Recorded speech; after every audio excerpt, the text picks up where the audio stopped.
பாருங்க. ஹாய் மக்களே, இன்னைக்கு சாப்பாடு வந்து தக்காளி சட்னி வச்சுக்கணும். இந்த காமிப்பா தக்காளி சட்னி, தோசை.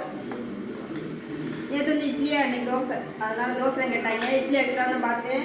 அவங்களுக்கு தோசை தான் வேணுமா, அதனால தோசை சுட்டு கொடுத்துருக்கேன். பாருங்க, இங்கே காமிப்பா. டியூஷன் போயிட்டு இப்போ தான் வந்தாங்க. வந்தோடனே சாப்பாடுன்ட்டாங்க. சரி, அங்கே வரக்குன்னு செஞ்சு ரெடியாக வச்சு தட்டுப்பா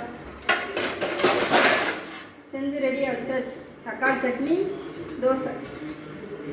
இந்த வீடியோ பிடிச்சிருந்தா லைக் பண்ணுங்கள், ஷேர் பண்ணுங்கள், சப்போர்ட் பண்ணுங்கள். நம்ம சேனலுக்கு ஆதரவு கொடுங்க மக்களே.